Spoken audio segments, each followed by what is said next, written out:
And a 1, and a 2, and a 1, 2, 3. Ryan Metzler's top 100 games of all time. Some are good and some are bad and some are sublime. Ryan has a PhD, lost his Euro certainly. Felt his favorite, can't you see? So here's his favorite Top 100 games.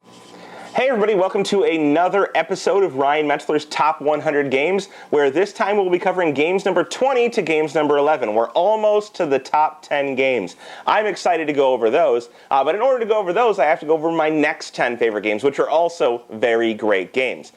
Without saying too much, why don't we just go ahead and see what number 20 is. Number 20, Age of Steam. Game number 20 is one that I enjoy quite a bit, and it's a train game from Martin Wallace. It is called Age of Steam, and there are several factors that make this game a lot of fun and why that put it on my top 100 list, especially into the top 20. The game has an incredible amount of expansions. They just keep coming and coming and coming. So if you get tired of one map, you can move on to the next map. And if you get tired of that, you can play on the moon. If you get tired of that, you can play in Berlin. And whatever the case is, there's a map for everything. There's different rule sets for all of these different maps, and there's all kinds of variety for you to play there. On top of that, the game is a punishing one, which is something I enjoy, and it forces you into a lot of strategic choices. The game is going to allow you to issue shares of your railroad company, a railroad company that you're trying to operate by building tracks and transporting goods from one location to the other in order to earn money. But when you issue these shares, you get money, but at the end of the game, you lose victory points for each share that you've issued. So you don't want to issue too many, but you need money, so it's kind of forcing you to make that decision. Issue shares, take victory point losses at the end of the game that you can hope to make up throughout the game, or not issue as many shares and perhaps not earn as many throughout the game, but lose some at the end. In addition to that, there's a turn order bid each turn where you're bidding to choose different roles, be it building first or moving first, playing the engineer or playing whatever. There's all types of different roles that you can choose that are going to modify how each turn plays out and kind of force other players to make decisions based on what you've done. Very strategic. A lot of fun, a whole lot of variability, and just a very good all-around train game that has the typical Martin Wallace punishment aspect to it. That is Age of Steam and the various expansion maps. Check it out. Number 20 on my top 100. Number 19, Netrunner. Game number 19 on my top 100 is another LCG. This time it's an LCG that used to be a CCG, recently republished by Fantasy Flight Games. That is Android Netrunner, which was a CCG originally designed by Richard Garfield, the designer of Magic the Gathering. This one is strictly a two-player game, in which one player will play a runner and the other player will play the corporation, and they both have drastically different play styles, where one player is trying to break into the other player's compound and steal data, while the other player is simply trying to prevent them from doing so and score agendas throughout the game in order to win. And stealing these agendas or scoring these agendas is going to be how you win the game, or of course, eliminating your opponent through various other means. There's all types of different victory conditions in the games.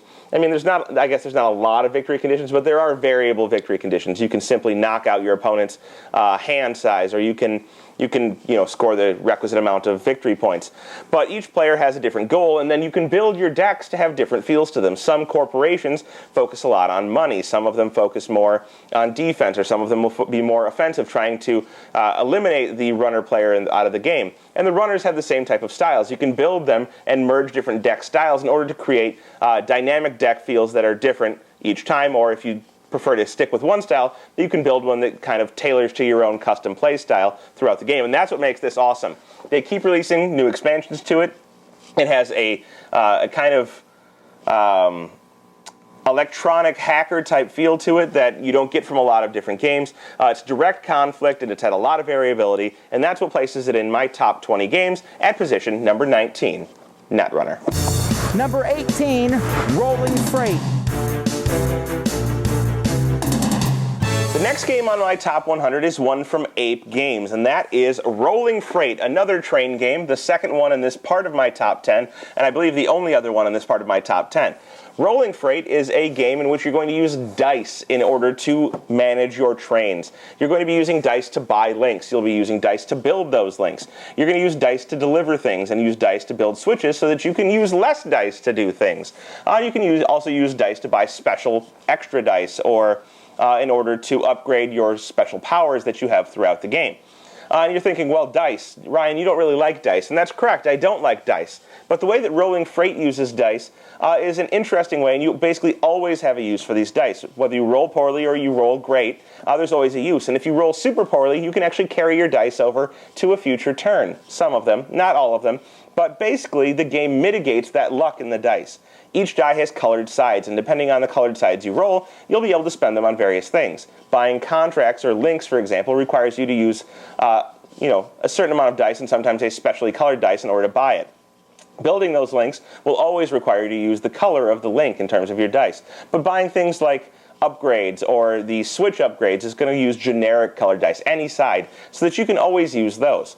And so basically the fact that the game manages to minimize the luck involved in the dice still includes some of it, which of course makes it an interesting game, and be very strategic and play out very well at the same time is great, and that's why I like this game so much. It's easy to teach, it's pretty easy to learn. The game includes two different maps, one more beginner and one a little bit more interactive or involved between the players, so that you can start out light and move on to a little bit heavier experience. And I'm super excited there's an expansion coming out for it this year.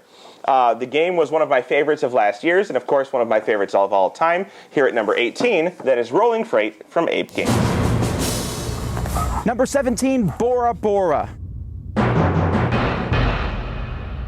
Again, we have a Steffenfeld game, and we've seen him before with Notre Dame and In the Year of the Dragon in Bruges and all types of different stuff. This time, another newer release from Steffenfeld, and this one's Bora Bora. Bora Bora is a game where you're going to be utilizing dice, which he did in Castles of Burgundy, and he's doing again in Bora Bora. You're going to be rolling and utilizing dice to place out onto various actions, and depending on what dice have already been placed, you may or may not be able to take a specific action because you need to play a certain value of die in order to do so. The game is one of his, what they call victory point salads, or any way you want to, you can earn victory points. You can do it by collecting men and women, which are different types of people that you can place in huts that you're building. You can do it by building huts. You can do it by collecting resources and using those. You can do it by picking up fish, which you're going to get by building huts. There are all types of different ways to get victory points, and some people dislike this about Steffenfeld games, but I'm really a fan of it. I know the theme doesn't always mesh with the fact, everything is as good as everything else. Well, that's, okay. It doesn't matter to me that doesn't match up with the theme of things. Maybe having a lot more men and women should be more points than having fish. I don't care. Maybe collecting jewelry is not as interesting as having a lot of fish. Well, that doesn't matter to me. But the idea in this game is that no matter what happens, no matter where you're at, you can always switch your tactic to get you some victory points out of what you have. And that is cool to me. So I always like opportunities to get victory points based on whatever I can.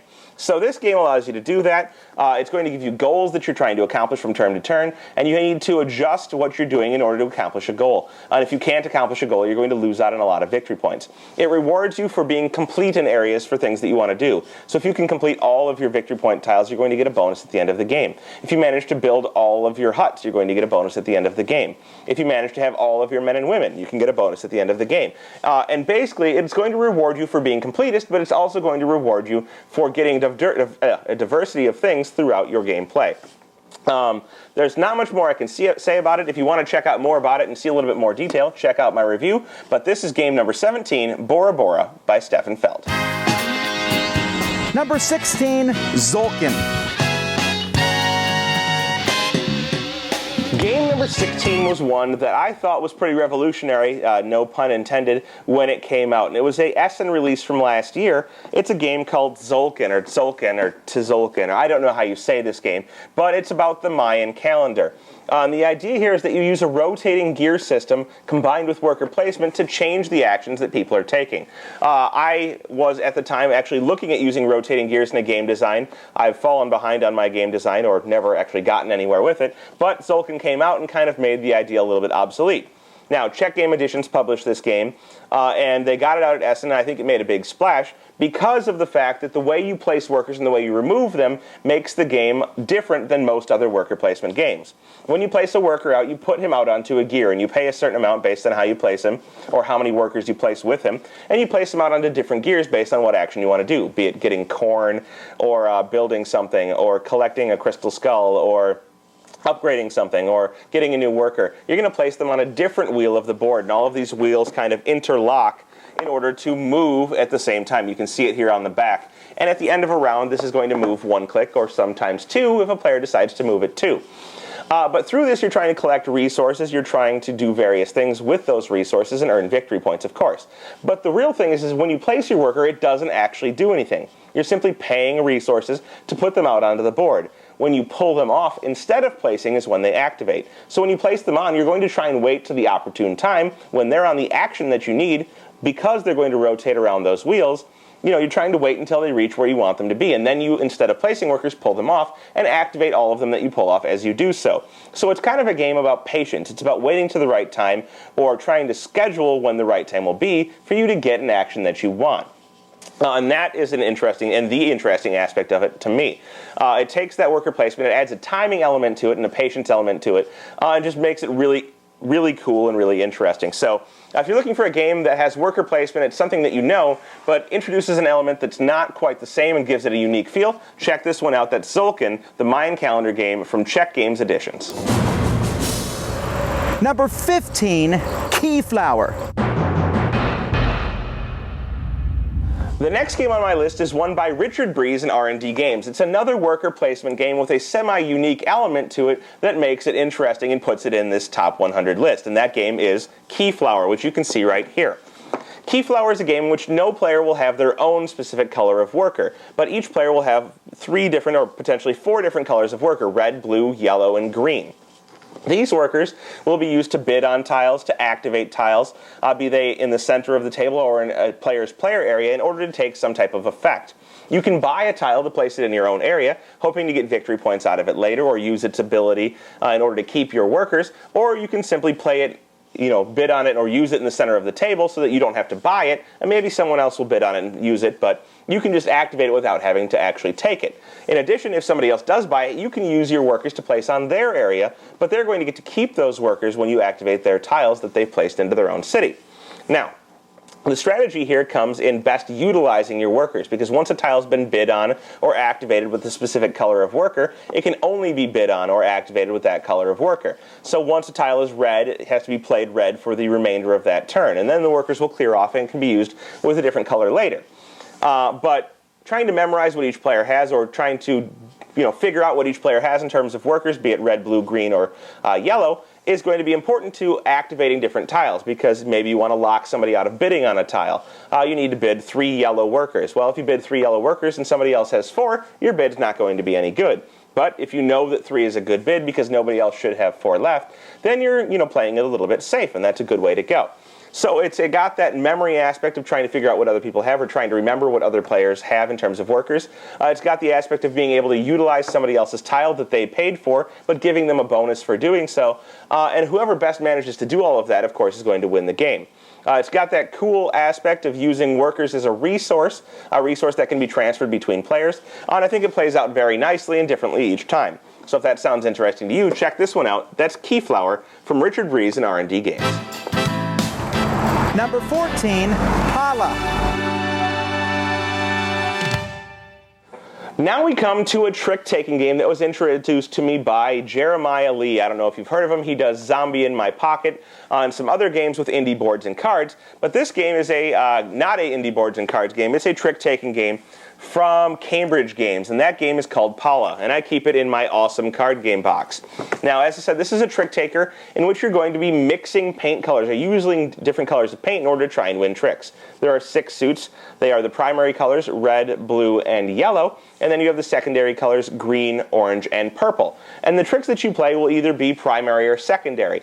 But at some point you may run out of a primary color, and at that point you can start mixing your primary colors along with your opponent's cards in order to make secondary color tricks. So although a trick may start out red, it could end up purple because you mixed a blue card with your opponent's red card and then played a higher purple card in order to win the trick. The trick here is that each player at the start of the round is going to bid chips in order to dictate what types of tricks they can take. Now, there are two different modes, and this is the one I play more often. There's another mode where tricks are bad, but in this one, tricks are good, and you're going to want to bid different colors that you can take. So maybe you think you can take a red, a yellow, and an orange trick, and you would bid those 3 chips. If you did so, you took at least those 3, you would multiply the number of tricks you took times the number of colors you bid, and that's how many points you'd get. But the interesting part of it is that the primary colors are inherently harder to take because they can be mixed into secondary colors. So although you lead a primary color 5, which is the highest color, you may not take that, or highest number in that color, you may not take that trick because it may end up being a purple trick. And you don't need that. Or maybe you do end up taking it, but it's a purple trick instead of a red one, and you really needed to take a red trick. So there's a lot of trying to mess with other people's plans, trying to prevent them from taking the color tricks that they need, while at the same time trying to take the ones that you need in order to score your points. And that's what this game is really about. So it offers a really unique look at trick taking with a lot of color mixing and a lot of messing with other people's plans that I enjoy quite a bit. That is Paula. Number 13, Kalis.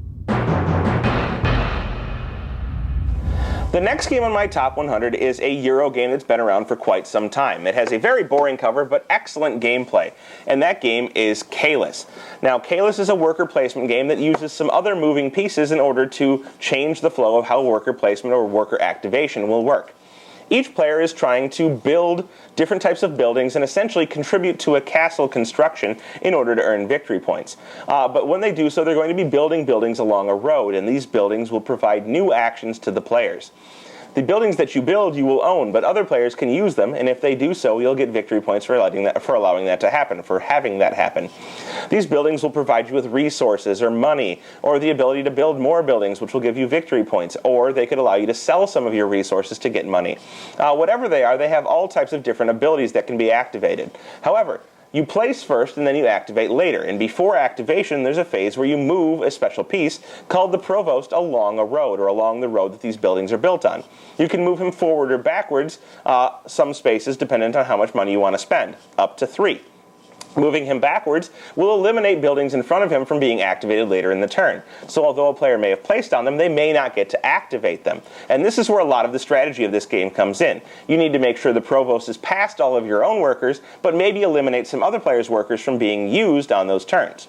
The order in which you're allowed to activate the provost is going to be varied based on how you passed on the previous turn. In addition, the cost to place your workers goes up the more players that have passed. So once a player passes, the cost goes up by $1, and the next player to pass will increase the dollar by more.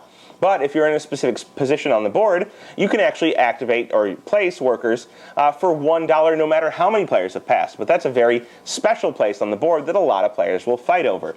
So it all depends on how early you want to pass, how many things you need to get done, where you're placed on the road, and of course what you're trying to accomplish. And ultimately, the goal is to contribute to the building of a castle, which has different levels, which will be scored at different points. And the players that contribute most to those castles will not only get victory points, but favors that will play out and give them additional things throughout the game. So it's one of these worker placements that has a timing element to it. It has a screw your neighbor element to it. It just has a lot of things going for it. And it was a very early worker placement that, has held up very well. If it sounds good to you, and it should if you're a Euro gamer, you should definitely check out Kalis if you haven't already done so. An excellent worker placement game from Rio Grande Games.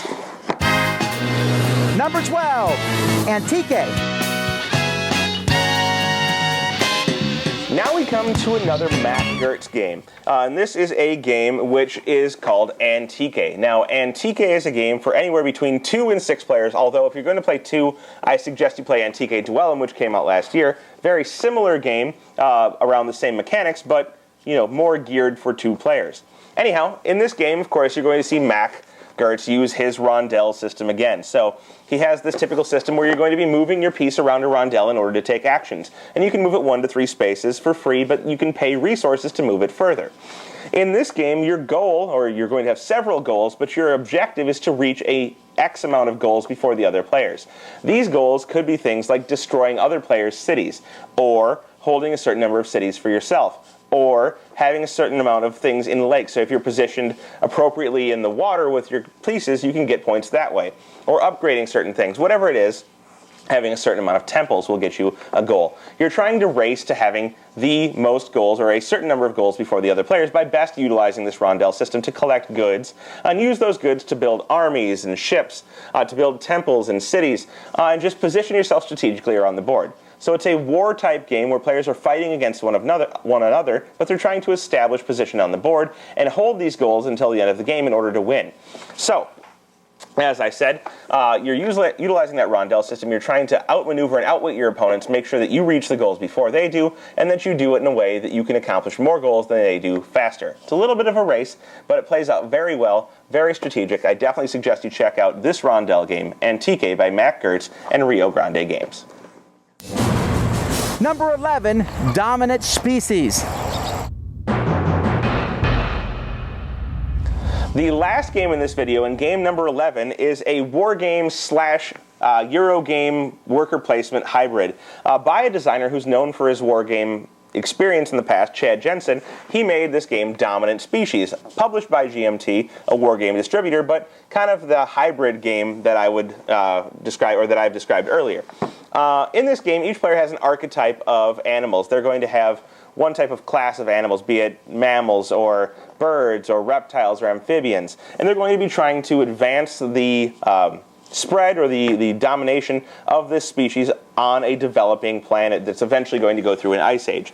So they're going to have this group of species that they're trying to evolve to survive on a changing landscape, and that landscape will expand and then eventually start to shrink as those animals expand and adapt to their environment. So you need to decide what types of food sources you're going to use, whether or not you want to try and compete for various locations with the other species, how you want to eliminate them, or if you simply want to glaciate the areas that they live on. Sometimes you'll lose some of your ability to survive on different foods, and you'll have to adjust appropriately, so you'll get kicked off of certain tiles.